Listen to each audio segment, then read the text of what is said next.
إخواني لمعلوماتكم، مكة المكرمة كانت مركز قريش، وقريش عادة إلا من استثني كانوا قبل بزوغ الإسلام مشركين، وبعد بزوغ الإسلام انقلبوا إلى منافقين. ولذلك مكة المكرمة بقت حقيقة قاعدة الشرك والنفاق. أما المدينة المنورة فبفعل تربية أبي بكر وعمر وعثمان وعائشة ومن أشبه فبقت ناصبية، يا ريت كانت مشركة، بقت ناصبية منافقة تارة وصراحة وبالصراحة أخرى.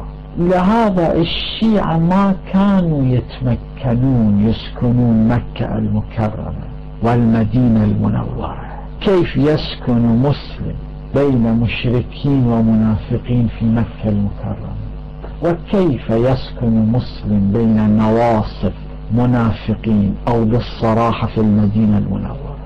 أما الأئمة صلوات الله عليهم فكانوا يتحملون النصب والنواصب في المدينة المنورة على أساس البقاء في جوار مرقد رسول الله صلى الله عليه وآله. فإهنا والعلم عند الله تعالى كان على الشيعة أن يتحملوا ضغوطات التوطن في مكة المكرمة والمدينة المنورة، وكان عليهم أن يعيشون في مكة وفي المدينة، أما لم يفعلوا ذلك.